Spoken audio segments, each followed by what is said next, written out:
자, 이제 교재 222페이지 보시면 04번에 환지 처분이라고 나와 있고요. 의부터 먼저 읽어볼게요. 자, 환지 처분하면 환지는 새 땅이죠. 그걸 처분하겠다. 즉 분양 처분하는 거니까 새 땅을 주는 겁니다. 자, 그래서 환지 처분은 이제 절차를 보게 되면 공사 끝났습니다라고 이제 공고를 하고 공람 보여줍니다. 공람 기간 내에 소유자가 의견이 있다면 의견을 제출하고 그 제출된 의견에 대해서 필요한 조치를 다 취합니다. 그런 다음에 제대로 끝났나 준공검사를 하죠. 지정권으로부터 검사를 받습니다. 받은 다음에는 60일 안에 환지를 처분해야 돼요. 그러니까 60일 안에 새 땅을 줘라 이거죠. 그럼 환지 처분은 시행자가 하는 겁니다. 시행자가 하는 토지 분배죠. 토지를 분배한다. 그럼 시행자가 토지를 나눠줄 때 자기 마음대로 나눠주는 게 아니죠. 아까 잡았던 계획이 하나 있었죠. 토지 분배 계획이 있었다고요. 이 분배 계획이 바로 환지 계획입니다. 이 계획에 의해서 그대로 정해진 대로 처분을 하는 거죠. 아까 환지 계획에서 A에게 100번지 그랬다면 환지 처분할 때도 A에게 100번지를 주는 겁니다. 따라서 토지를 분배할 때는 환지 계획에 의해서 토지를 분배하는 것을 시행자라고 합니다. 그럼 시행자가 새 땅을 줄 때는 자, 이제 새 땅을 주겠습니다라고 공고를 합니다. 알리는 거죠. 자, 오늘 시행자가 새 땅 드리겠습니다 공고를 하면 소유자들은 오늘 새 땅을 받아갈까요? 내일 받아갈까요? 오늘 공고했으니까 다음 날 받아갑니다. 다음 날 새 땅을 받아간다. 이렇게. 자, 그럼 환지 처분의 효과는 바로 이거예요. 자, 여기 이제 종전 토지 A가 있었습니다. 종전 토지 A가 있었고요. 이제 A에게 환지 계획에서 어떻게 정했냐면 A에게 100번지를 주겠다라고 한 겁니다. 이건 환지입니다. A가 받아갈 환지, A를 위한 환지가 되겠습니다. 그럼 환지를 처분했다는 것은 A에게 새 땅 100번지를 주었다는 얘기죠. 그죠? 그럼 A가 이 땅을 취득하는 겁니다. 취득이 언제 된다고요? 환지 처분 공고 다음 날 취득을 하게 됩니다. 즉 A가 이 땅을 차지한다는 것은 돌려 얘기하면 종전 토지에 있었던 권리라는 게죠. 권리. 그 권리가 새 땅 100번지로 이전되는 겁니다. 이전된다. 언제 이전된다? 다음 날 이전된다. 그래서 환지 처분의 효과는 권리가 이전됩니다. 권리가 이전된다. 어디에서 어디로? 큰 땅에서 새 땅으로 이전된다. 언제 이전된다? 다음 날. 또 이제 아까 말이죠. 채비질할지 보류지가 취득되는 겁니다. 사업이 끝났으니까 채비지는 누가 취득할까요? 시행자가 사업비용이니까. 보류지는 누가 취득한다? 목적에 따라 제각기 다르니까 환지 계획에서 정한 자가 취득을 하게 됩니다. 물론 다음 날. 또 입치한지 있었죠 아까? 입치한지는 뭘 주는 거라고 그랬죠? 공유 지분을 부여하게 되고 부여된 공유 지분을 취득하는 겁니다. 공유 지분을 취득하는 것도 다음 날 취득한다. 또 과부족을 돈으로 쳐내는 걸 청산금이라고 그랬죠? 청산금이 확정되는 것도 바로 다음 날이죠. 자, 그래서 이제 환지 처분은 여러분들이 공부할 때 효과가 중요한데 효과를 공부하실 때는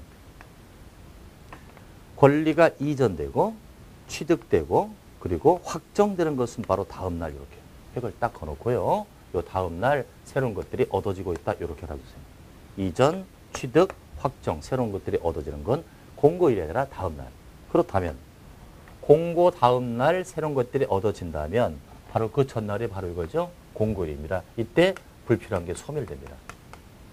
공고일이 끝날 때 불필요한 게 소멸되고 맞바로 다음 날이 되면서 새로운 것들이 얻어지는 거죠. 그래서 소멸이 나오면 이것은 끝나는 때. 뭐가 끝나는 때? 공고일이 끝나는 때. 공고일이 끝날 때 불필요한 게 소멸되고 다음 날 이전, 취득, 확정된다. 이렇게 알아두시기 바랍니다. 자, 교재를 보시면요. 우선 그 222페이지 맨 밑에 도표가 있죠? 도표를 가지고 잠깐 공부를 하고 들어가겠습니다. 자, 환지 처분의 효과라고 되어 있죠? 감보율이 50%라고 적혀져 있네요. 그리고 과소 토지 기준이 200제곱이라고 정했습니다. 이것은 시행자가 정했죠? 시행자가 우리 사업 정했으면 최소 과소 토지가 200이니까 새 땅 받아갈 때 요거 이상 받아가야 됩니다. 자, 간벌이 50입니다. 자, 토지 소유자 A가 있습니다. 원래 토지를 400제곱을 가지고 있었죠. 간보유를 적용하면 얼마 받아야죠? 200제곱을 받아가죠? 200제곱을 받았다 이거예요. 받을 만치 받은 거죠? 이걸 바로 적응환지라고 했었다. 그죠? 이제 B가 300제곱의 땅을 갖고 있다. 간보유를 적용하면 반이니까 150 받아가야죠. 그런데 과소 토지가 200이니까 150은 과소 토지 밑에 하니까 200을 줘야 되죠? 50을 더 받겠다고 죠. 플러스 50을 받았다고요? 이건 증환지죠. 더 많이 받았다. 더 많이 받은 만치 돈을 내야 되겠죠? 정성금의 징수대상. 돈을 낸다는 건 시행자가 걷어가니까 징수대상. C가 500제곱을 갖고 있다. 간보유를 적용하면 250을 받습니다. 250이 너무 많으니까 200을 주는 거죠. 250을 다 줘도 되고요. 200을 줬다고 쳐봐요. 왜? 과소토지 이상이 되니까. 50을 덜 받았죠? 덜 받았으니까 감환지. 이것은 청산금을 받을 겁니다. 교부대상. 그럼 D 보자. D는 100제곱의 땅을 원래 갖고 있었어요. 간보유를 적용하면 50제곱을 받아갑니다. 근데 얘가 원치를 않아요. 그럼 환지 안 줬죠? 0. 따라서 이건 환지 부호 지정. 이 D가 원하는 겁니다. 나는 새 땅 필요 없다. 이럴 때 환지를 부정한다. 얘는 무슨 대상? 당연히 청산 대상. 청산 대상이 될 겁니다. 그 다음에 이제 또는 550제곱을 받아가야 되는데 그만치 건축물이나 그 일부에 공유주분을 줄 수가 있다고요. 이걸 아까 뭐라고 그랬죠? 입체환지. 50제곱만치 건축물이나 그 토지 일부를 받아갈 수 있다. 입체환지를 받을 수 있습니다. 자, 이제 공공부지 이해 부지가 있습니다. 공공부지는 혜택을 받으니까 기준을 적용하지 않을 수 있다고 그랬죠? 그래서 공공부지가 400제곱이 있었다고요. 간보유를 적용하면 반이니까 200제곱을 받습니다. 또 과소토지 이상이 되는 거죠. 200을 다 줘야 되지만 공공부지는 기준을 적용하지 않아요. 더 얼마든지 많이 줄 수 있다.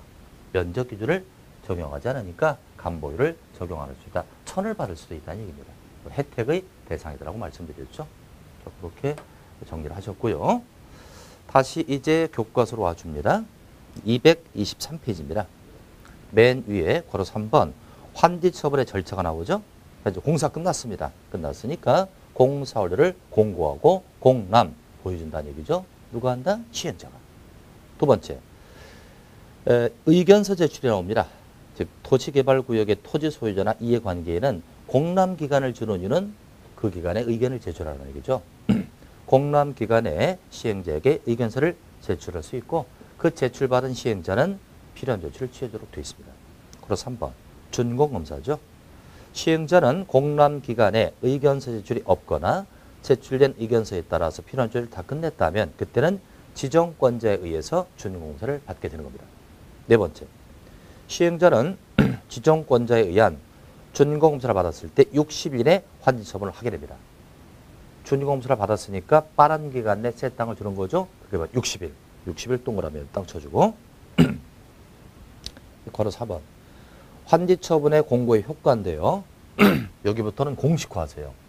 새로운 것들이 얻어집니다. 이전 취득 확정은 다음 날.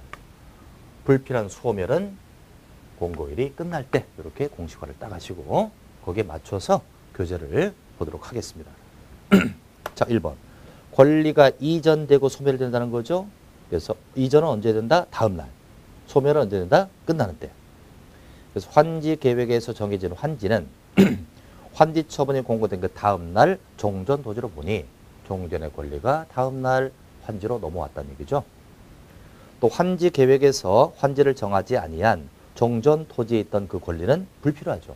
새 땅을 정하지 않았으니까 불필요하다? 소멸될 겁니다. 소멸 앞에 뭐가 있나 볼까요? 끝나는 때가 나오죠.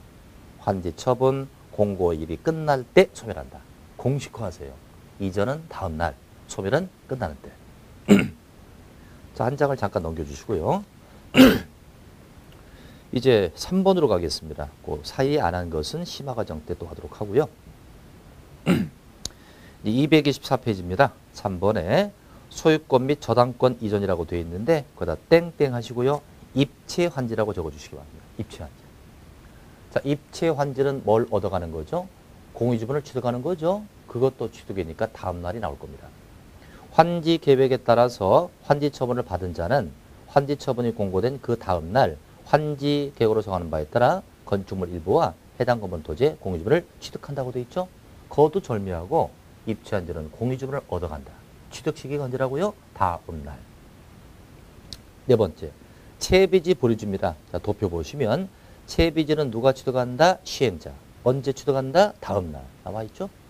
또 보류주는 누가 취득한다고요? 환지계획에서 정한 자. 언제? 그것도 다음 날. 딱딱딱 공식화해서 알아두시면 편할 겁니다. 그래서 교과서를 한 장 넘겨주시고요. 안심하고 넘기십시오. 다음에 다 해드릴 거니까.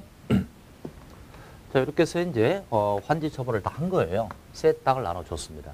그럼 이제 칠판이 조금 좁으니까 이쪽에다 다시 지우고 연결할게요. 이렇게까지는 좀 지우겠습니다. 색이 다 돼 있을 테니까. 자, 이제 환지 처분을 했습니다. 세 땅 나눠줬죠? 그러니까 이제 사후 절차가 나옵니다. 자, 끝내기 작업인데 여기는 환지 등기가 있습니다. 환지 등기. 즉 이런 얘기죠. 종전 토지 소유자 A가 있었고요. 이게 종전 토지입니다. 얘가 이제 새 땅을 차지하겠죠? 여기 이제 100번지 새 땅을 차지합니다. 환지가 있어요. A를 위한 환지. 그럼 A가 이제 이 땅을 차지합니다. 언제 차지한다고 그랬죠? 다음 날이라고 그랬죠? 그럼 A가 이 땅을 차지하면 등기를 해야 돼요. 이거 내 땅이라고 등기해야 되죠? 이걸 환지 등기라고 합니다. 그럼 이 등기는 아직 여러분들 공시법 강의를 등기 쪽 들어갔나 모르겠습니다만은 A가 이 땅에 대한 등기를 합니다. 이 등기는 이전 등기일까요? 보존 등기일까요? 자, 이건 보존 등기입니다. 시행자가 최초로 땅을 만들었기 때문에 최초로 이전은 소유권 보존 등기입니다. 이전 등기 아닙니다. 최초로 한 등기니까 보존 등기. 따라서 보존 등기는 소유자가 한다, 시행자가 한다. 그렇죠. 시행자가 합니다. 사업 시행자가 일괄적으로 등기를 합니다. 14일에 하는 겁니다. 환지 처분을 공고했잖아요. 새 땅 주겠습니다. 공고했으면 14일 안에 등기를 해야 합니다. 이 등기할 때까지는 다른 등기를 제한하고 있다. 다른 등기를 제한하고 있다. 다른 등기를 못하게 하겠다는 얘기죠. 그래서 환지 등기는 3박자죠. 시행자가 한다. 14일 전에 한다. 그거 할 때까지 다른 등기를 제한하고 있다는 거예요. 자, 우선 226 맨 밑에입니다. 환지 등기 보자. 시행자 밑줄 딱 쳐놓고요. 시행자는 환지 처분이 공고된 후에 14일 밑줄, 14일 이내 관할 등기소에 이를 알리고 토지거물의 등기를 촉탁 신청하라고 그랬죠. 시행자가 한다. 14일 이내 한다. 오른쪽 페이지 원칙만 보겠습니다. 환지 처분이 공고된 날로부터 등기가 있을 때까지는 다른 등기할 수 없다. 다른 등기할 수 없다는 밑줄. 세 가지만 하면 돼요. 새 땅에 대한 등기를 환지 등기라고 한다. 시행자가 한다. 14일에 한다. 그거 할 때까지 다른 등기할 수 없다. 05번의 청산금 보겠습니다. 청산금은 돈 주는 거죠. 자, 지금 물음 드릴게요. 환지를 받지 못한 자, 환지 부정이라고 그랬죠? 당연 청산대상. 그렇다면 새 땅을 받은 자, 환지를 지정받은 자도 청산 대상이 될 수 있다 없다? 있다. 증언한지 감한지가 있을 수 있으니까요. 자, 개념부터 보자. 청산금이란 환지 처분에 의해 적법한 원인으로 인하여 발생한 재산가치의 과부족을 금전으로 정산이 아니라 청산이죠. 금전으로 청산한 금액을 말한다. 개별적 과부족을 돈으로 처리하는 겁니다. 자, 이제 성격. 청산금의 징수입니다. 징수라는 건 돈을 내는 거잖아요. 걷어가니까 내가 내야 되겠죠. 따라서 이건 땅을 더 받았으니까 더 벌어한채 돈을 내야죠. 그래서 부당 이득 발행금의 성격을 갖는다. 청산금 징수에다가 땡땡하고 증환지예요, 감환지예요? 증환지죠. 증환지니까 땅을 더 받았다. 부당 이득을 반환한다는 의미가 바로 청산금의 징수고요. 청산금의 교부라는 건 시행자가 나눠주는 거니까 소유자 입장에서 받는 거죠. 왜 받는다? 덜 받았으니까. 이건 감환지.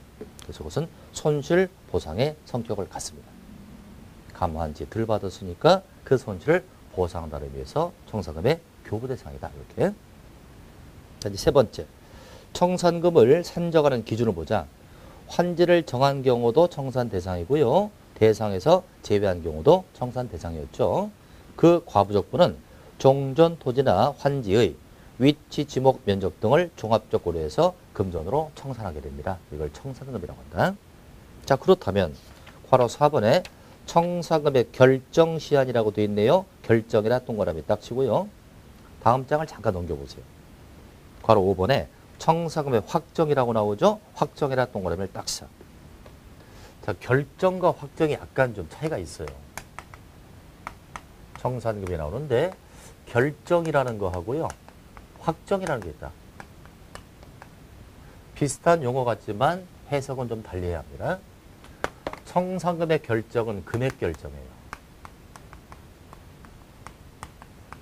금액이 결정되는 겁니다. 우리가 물건값이 언제 결정되죠? 물건을 사고 팔을 때 결정이 됩니다. 따라서 새 땅을 받을 때 플러스 마이너스 계산 되겠죠. 새 땅 받는 걸 환지 처분하는 거라고 그랬죠. 그리고 청산금의 결정은 환지 처분할 때 결정이 될 겁니다. 단 환지를 지정받지 못한 자 있죠. 그죠? 본인이 새 땅 필요 없다 그래서 환지를 받지 못한 자는 공사 끝날 때까지 그럴 필요가 없잖아요. 청산금을 미리 줄 수 있잖아요. 줄 때 금액은 결정됩니다. 확정은 이것은 법률상 확정. 이건 법률상 확정의 의미입니다. 따라서 이것은 확정은 기산점의 기준이 되는 거예요. 날짜 같은 거 따질 때 청산금에 대해서 날짜 같은 거 따질 때 기산점의 기준을 확정이라고 합니다. 자, 그럼 이제 다시 결정부터 볼까요? 227페이지입니다. 맨 밑에 괄호 4번 보시자고요. 청산금의 결정시한이라고 되어 있죠? 결정은 뭐라고요? 금액 결정.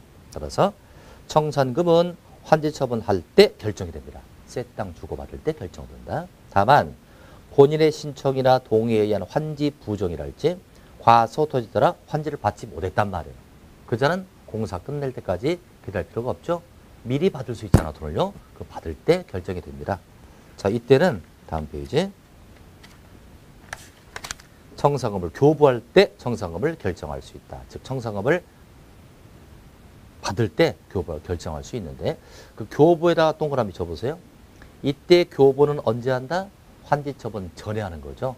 환지처분 전이라고 쓰시고 환지처분 전에 교부를 받게 되고 그때 금액은 결정이 됩니다. 다섯 번째. 청산금의 확정, 법률상 확정이죠. 언제 된다고 이건요? 다음 날. 아까 있었죠? 여기 이쪽에 있죠? 청산금의 확정도 언제 된다? 다음 날 된다. 그죠? 그래서 청산금의 확정이 다음 날 된다고 되어 있습니다. 다음 날 확인해 주시고. 괄호 6번으로 갑니다. 시행자는 환지 처분이 공고된 후에 확정된 청산금을 징수하거나 교부를 하게 됩니다. 그러니까 청산금을 주고받는 것은 시행자가 하는 거죠. 다만 본인의 신청 또는 동의에 의해 환지를 부정했거나 과소 토지에 대해서 환지를 부정했다면 그래서 환지를 정하지 않았다면 미리 줄 수 있잖아요. 환지 처분 전이라도 청산금을 교부할 수 있다는 겁니다. 괄호 7번. 청산금은 일괄 교부 징수가 원칙이지만 이자를 붙여서 분할 징수 교부할 수 있다고 되어 있네요. 괄호 7번 나오죠. 이자를 붙여서 분할 징수, 분할 교부할 수 있다. 괄호 8번. 청산금의 강제징수. 자, 강제징수에다 밑줄 치고요. 강제징수는 행정청만 가능. 행정청만 가능. 강제징수는 낼 자가 돈을 안 대면 국세나 지방세를 체납했을 때 뛰어 막 걷어가는 거 있죠. 그런 식으로 하는 겁니다. 따라서 국세나 지방세 체납 처분에 따라서 시행할 수 있는 건 행정청인 자밖에 못하죠. 자, 청산금을 낼 자가 이를 내지 아니하면 국세나 지방세 체납에 따라 징수할 수 있으니 강제 징수할 수 있습니다. 누구일 때? 행정청 시행자라고 나오죠. 그러나 2번 가자. 행정청이 아닌 시행자는 낼 자가 안 내면 강제 징수를 못 하지 않습니까? 그러니까 행정청에게 위탁 징수를 위탁하는 거죠. 그래서 행정청이 아닌 시행자는 특도 시군구에게 청산금의 징수를 위탁할 수 있고요. 이때 특도 시군구는 거저 안 해주죠. 4%의 수수료를 받도록 되어 있다는 겁니다. 자, 그러니까 보세요. 조합이 있습니다. 조합. 조합도 시행자입니다. 행정청이에요? 비행정청이에요? 비행정청이죠. 이자도 청산금을 징수할 수 있다 없다. 청산금에 징수는 할 수 있죠. 시행자니까 청산금을 징수할 수 있다고요. 근데 징수를 했는데 조합원이 돈을 안 낸단 말이에요. 그때는 강제 징수해야죠. 그런데 조합은 행정청이 아니니까 강제 징수를 못 한단 말이에요. 징수를 해도 강제 징수를 못 해. 그러니까 조합은 어떻게 한다? 특도시군구에게 강제 징수를 위탁할 수 있다. 그렇게 하는 것이죠.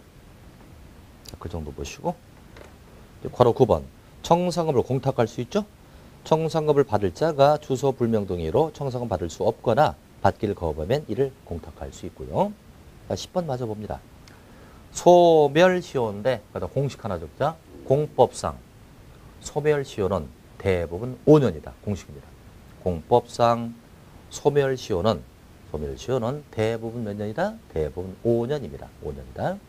자, 내용 보시면 청산금을 받을 권리나 징수할 권리를 5년간 행사를 안 하면 시효로 소멸한다는 겁니다. 그럼 거기다 5년의 밑줄 쳐보자. 청산금을 받을 권리나 징수할 권리를 5년 동안 행사를 안 하면 없어져 버린대요. 소멸시효 됩니다. 공법상 소멸시효 5년이라고 그랬죠? 중요한 건 5년은 다 알아요. 그런데 언제부터 5년을 따질까요? 언제부터 5년 따진다? 환지처분 공고일부터 따질까요? 다음 날부터 따질까요? 당연 다음 날부터 따진다. 왜? 청산금이 확정되는 시기가 다음 날이죠.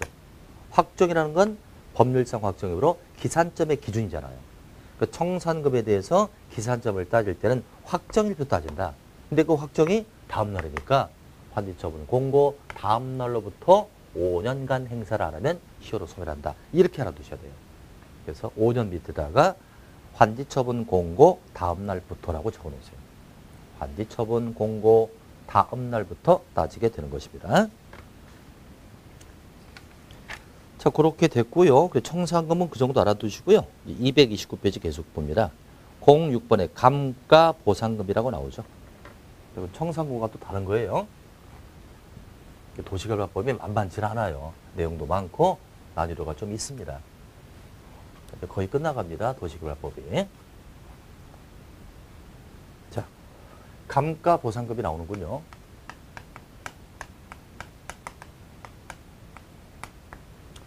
자, 감가보상금은 이런 제도입니다. 여기 도시개발구역이 있습니다. 도시개발구역이 있어요. 근데 사업 전에 아직 사업을 안 했단 말이에요. 사업 전에 이만큼에 대한 토지 총액이 있겠죠. 토지 총액이 있고 사업을 끝냈어요. 사업을 끝냈습니다. 사업을 끝냈더니 사업 전보다 총액이 감소합니다. 이해가 잘 안 되시죠? 자, 구역을 이렇게 도시개발구역을 정했다. 사업 전에 이만큼에 대한 토지 총액이 있잖아요. 사업하려고 놨더니 총액이 감소한다는 거예요. 왜 그렇습니까? 아까 감보율 생각해야죠. 구역의 아까 감보율이 토지 부담률이 50% 정도 된다고 그랬죠. 요 반쪽짜리 정도는 그러니까 요것은 공공부지로 뺏긴단 말이에요. 공공의 부지로 보류지로서 뺏긴단 말이에요. 나머지 남는 땅이 이거잖아요. 사업하려고 놨더니 반 정도는 공공부지로 뺏겼으니 나머지는 요거밖에 없단 말이에요. 요거의 총액입니다. 사업 후의 총액을 비교해 보니까 전 것이 더 많을 수가 있지 않습니까? 그러니까 토지 부담률로 인해 반 정도가 토지 뺏겼기 때문에 사업 후에 총액이 감소할 수 있어요. 근데 이 사업을 누가 했다? 행정청 시행자가 합니다. 행정청 시행자가 사업을 해서 총액이 감소됐으니까 국민에게 피해를 준 거 아닙니까? 그것을 물어주는 것이 바로 감가보상금입니다.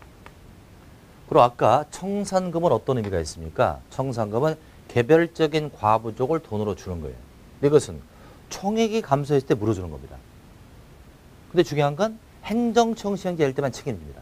만약에 이 사업 시행자가 비행정청이라고 줘볼까요? 만약에 비행정청 시행자가 사업을 해서 총액이 감소했다면 이자는 감가보상금을 지급하지 않아요. 그럼 왜 행일 때만 책임진다?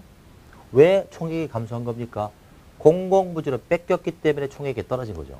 근데 나중에 사업이 맞춰지고 나면 이 사업을 행정청인자가 했다면 공공부지를 얘가 가져갈 거 아니에요. 가져가니까 얘는 책임지는 거예요. 근데 비행정청은 공공의 부지를 안 갖고 가니까 책임지지 않는 겁니다. 그렇게 이해하셔야죠. 자, 의부터 보자. 행정청 시행자 형광펜으로 딱 쳐버리세요. 이게 핵심이에요. 반드시 행정청 시행자.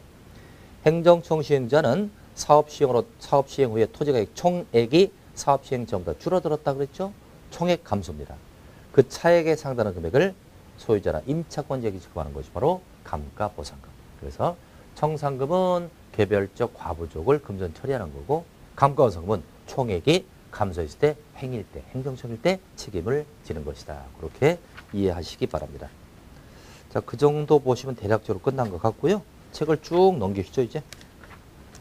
쭉 넘기셔가지고 239페이지를 펴줍니다. 239. 자, 다 피셨죠? 239페이지에 02번 제목을 보세요. 도시개발 채권의 발행이라고 나오죠. 자, 도시개발 채권인데 이 채권은 뭐냐? 그 옆에 이렇게 적으세요. 환지 방식의, 자, 적습니다. 환지 방식의 주된 사업 비용. 환지 방식으로 사업을 할 때 주된 사업 비용은 어떻게 각출한다? 이건 채비지 매각 대금이죠. 그러니까 사업 시행자가 사업 비용을 위해서 짱 박아놓은 땅을 채비지라고 그랬죠? 채비지를 팔아가지고 사업 대금을 쓴단 말이에요. 대부분. 환지 방식일 때. 그런데 이 채비지 매각 대금이 부족할 때가 있어요. 이 채비지 매각 대금이 부족하면 사업 비용이 부족하잖아요. 그 사업 비용을 조달하기 위해서 채권을 발행하는 겁니다. 이것을 도시개발 채권이라고 하죠. 자, 발행자와 발행 목적 보겠습니다. 지자체장, 즉 시도지사입니다. 그 자는 도시개발 사업이나 도시군계획, 시설 사업에 필요한 그 자금을 조달하기 위해서 도시개발 채권을 발행할 수 있다는 겁니다.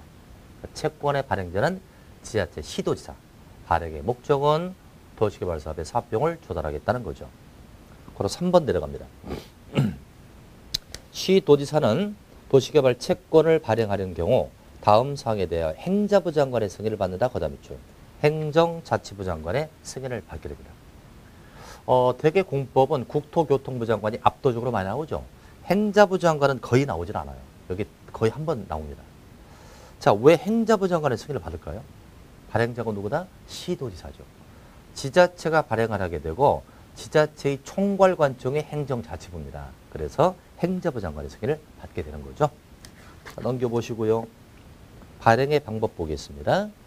도시개발 채권은 공사체 등록법에 따라 등록기관에 등록 발행을 하거나 무기명 발행할 수 있습니다. 그래서 등록 발행과 무기명 발행에 비추어 놓고요.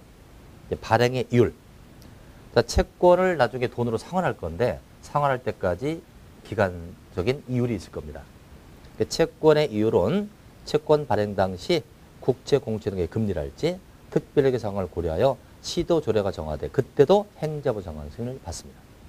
상환기간, 돌려주는 기간이죠. 도시개발 채권의 상환은 5년에서부터 10년까지 모여서 지자체 조례로 정해진다. 되게 채권이 나오면 상환기간이 책행이 돼야 돼요. 5년에서 10년. 이제 소멸시효가 끝으로 나온다. 공법상 소멸시효는 몇 년이라고요? 5년이라고 그랬죠? 그래서 도시개발 채권의 소멸시효는 상환여부 기산하여 원금은 5년, 이자는 2년으로 한다. 이렇게 정리가 되어 있습니다. 자, 이 정도에서 도시개발법을 한 80% 정도 이렇게 강의를 진행했습니다. 다음에 심학습할 때는 요거 했던 거에다가 나머지를 더 플러스해서 거의 99% 맞추는 걸로 정리를 하겠습니다. 이렇게 해서 도시개발법 맞추고요. 이제 페이지 244페이지 정비법 들어가겠습니다. 사업법을 하나 맞췄어요. 우리 부동산 공법은 6개의 단위법으로 되어 있습니다. 그 중에서 국토법률 하나 맞췄고요. 그리고 도시개발법 2개를 맞췄습니다. 이제 도시 및 주거환경 정비법입니다.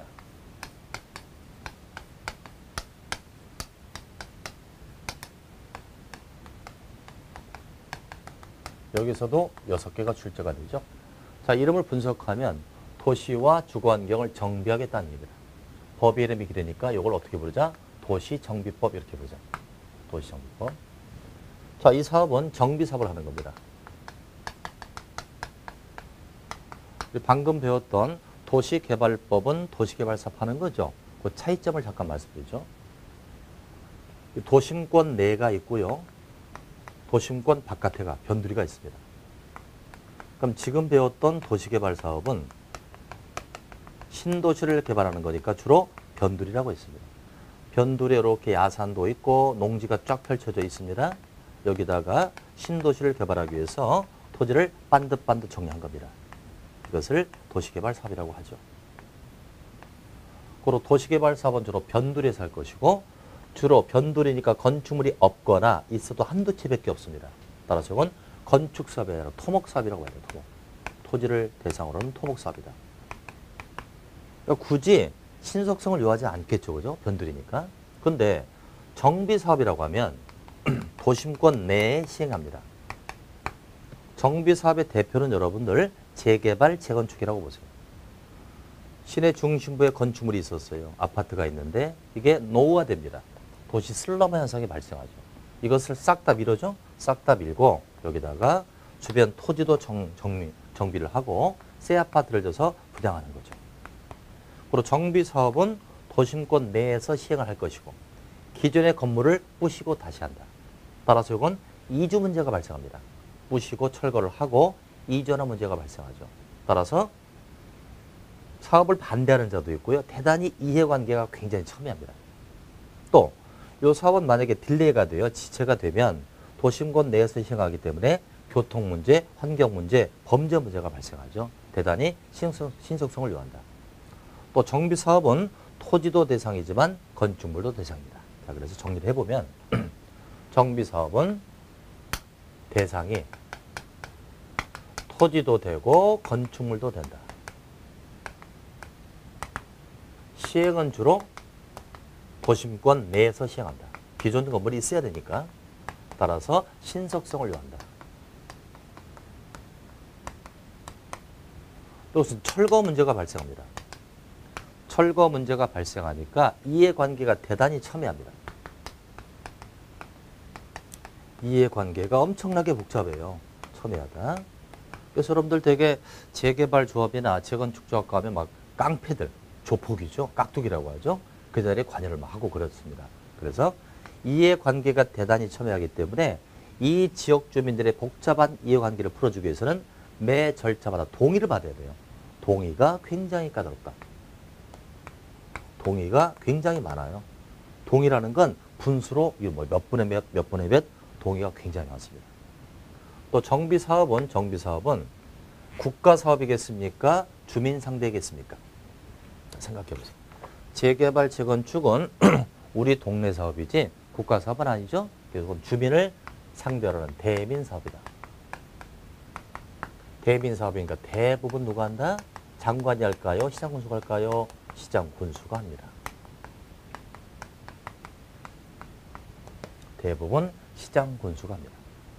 근데 정비법에서는 이제 시장군수라고 할 때 요 안에 구청장이 내포되어 있다 이렇게 보세요. 구청장이 내포되어 있다. 그 요번에 정비법이 많이 개정이 되었는데 예전에 도지사가 있던 것을 이제 대민사업의 입장에서 이것은 시장군수에게 많이 이양을 해주고 있다. 도지사가 있던 걸 시장군수에게 이양해주고 있다. 이렇게 파악하시고요. 그렇다면 정비사업을 구분해보면 총 6개로 나눠지는 거예요. 그래서 어렵습니다. 첫 번째, 주거환경 개선사업. 6개 사업 이름을 빨리 확인하셔야 돼요.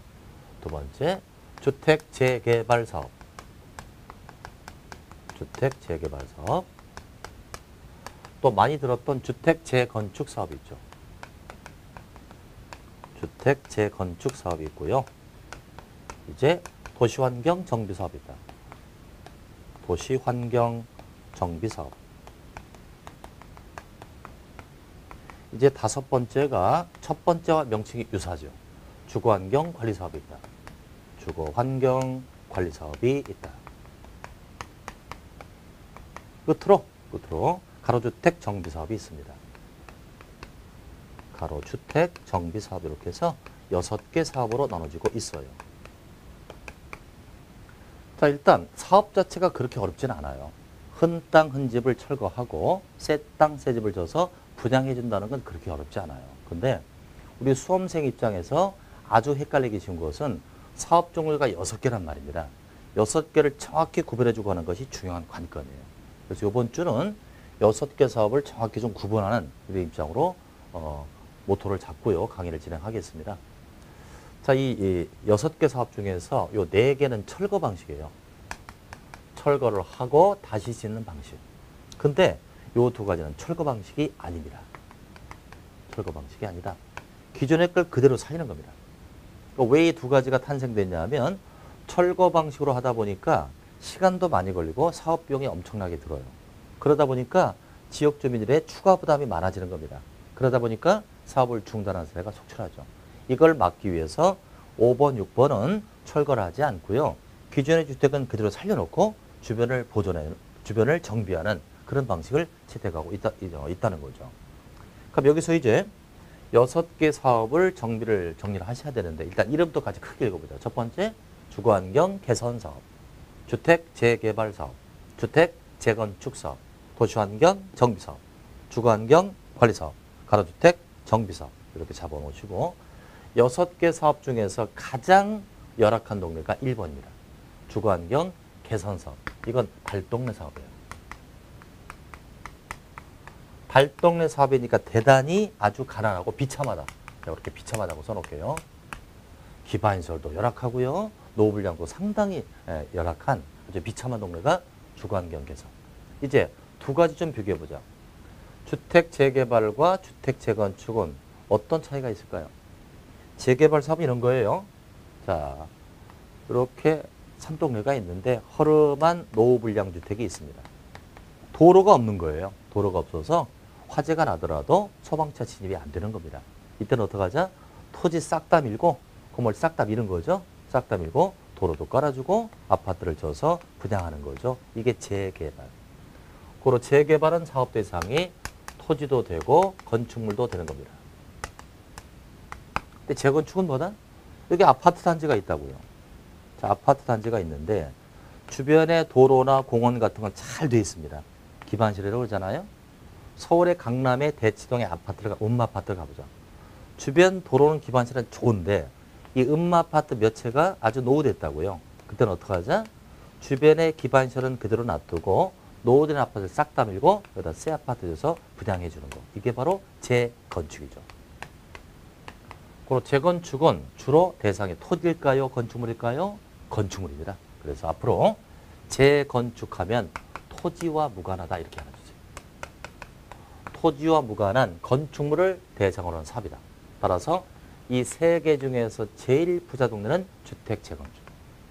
가난한 동네는 2개인데 얘가 가장 가난하고 얘가 그 다음 가난하다. 이렇게 파악하시고요. 자, 이제 도시환경 정비 보세요. 다른 건 주택이나 주거자로 시작이 되는데 이건 도시자로 시작됩니다.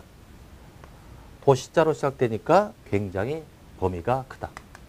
범위가 큰 사업이에요. 이건 과거에 시장 재개발, 그 다음에 도심 재개발, 그리고 공장 재개발이 합쳐진 개념이에요. 이걸 합쳐서 지금의 도시환경 정비가 된 겁니다. 여기서 시장 재개발하게 되면 재래식 시장이 노화됐다 밀고 다시 하자. 도심 재개발하게 되면 구상가가 있잖아, 그죠? 구상가를 밀고 다시 하자. 이게 도심 재개발. 고로 시장 재개발과 도심 재개발은 주로 상업지역의 그 대상이 될 것이다. 그 다음 공장 재개발하게 되면 노후된 공단을 밀고 다시 하는 거죠. 이건 주로 공업지역의 그 대상이 될 거다. 그래서 도시환경 정비는 상업지역과 공업지역의 어떤 상권을 활성화한다. 도시균형을 회복하는 이런 아주 거대한 사업을 도시환경 정비라고 한다. 그래서 4가지는 철거를 하는 방식입니다. 다만 주거환경 관리를 할지 가로주택 정비는 철거를 하지 않고 가급적 주택을 그대로 살리고 도로나 기반시설을 정비해 주는 겁니다. 그래서 앞으로 이렇게 보자고요. 1번하고 5번은 명칭이 비슷하지 않습니까? 그렇죠? 비슷한 사업이에요. 다만 얘네들은 가난한 동네다 보니까 힘이 있는 자가 사업을 해줘야 돼요. 되게 어떻습니까?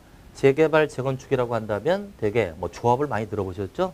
그 지역 주민들이 재개발, 재건축하기 위해서 뜻을 같이 한 조합이 사업을 하게 되는데 주거환경 개선이나 주거환경 관리는 힘이 있는 자가 사업을 해야 돼요. 열악하니까. 그래서 이 사업은 조합이 할 수가 없다. 1번과 5번은 조합을 결성해서 사업할 수 없습니다. 또 하나, 이 사업 쪽에서 토지와 무관한 게 뭐라고요? 재건축이죠. 따라서 재건축은 환지로 사업을 할 수 없다. 환지는 토지로 교환해 주는 거죠. 그러나 이건 토지와 무관하니까 환지 방식으로 할 수가 없을 것이다. 또, 자, 요 네 가지, 다섯 가지군요. 1번부터 5번까지는 정비 사업을 하기 위해서 구역을 정하는데 이걸 정비구역이라고 해요. 정비구역에서 사업을 하게 됩니다. 근데 가로주택 정비 사업하면 가로구역에서 합니다. 가로구역. 가로구역은 소규모라고 알아두세요. 그 면적이 1만 제곱미터 미만입니다. 그래서 6개 사업 중에서 1부터 5까지는 정비구역에서 하는 거고 6번은 가로구역에서 하는 소규모 사업이다. 이렇게 알아두시고요. 자, 그래서 일단은 244페이지 정비법이 나오는데 개략적으로 이렇게만 여러분들이 파악을 해 두시고요. 교재를 가지고 좀 쉬었다가 정식적으로 강의를 진행하겠습니다.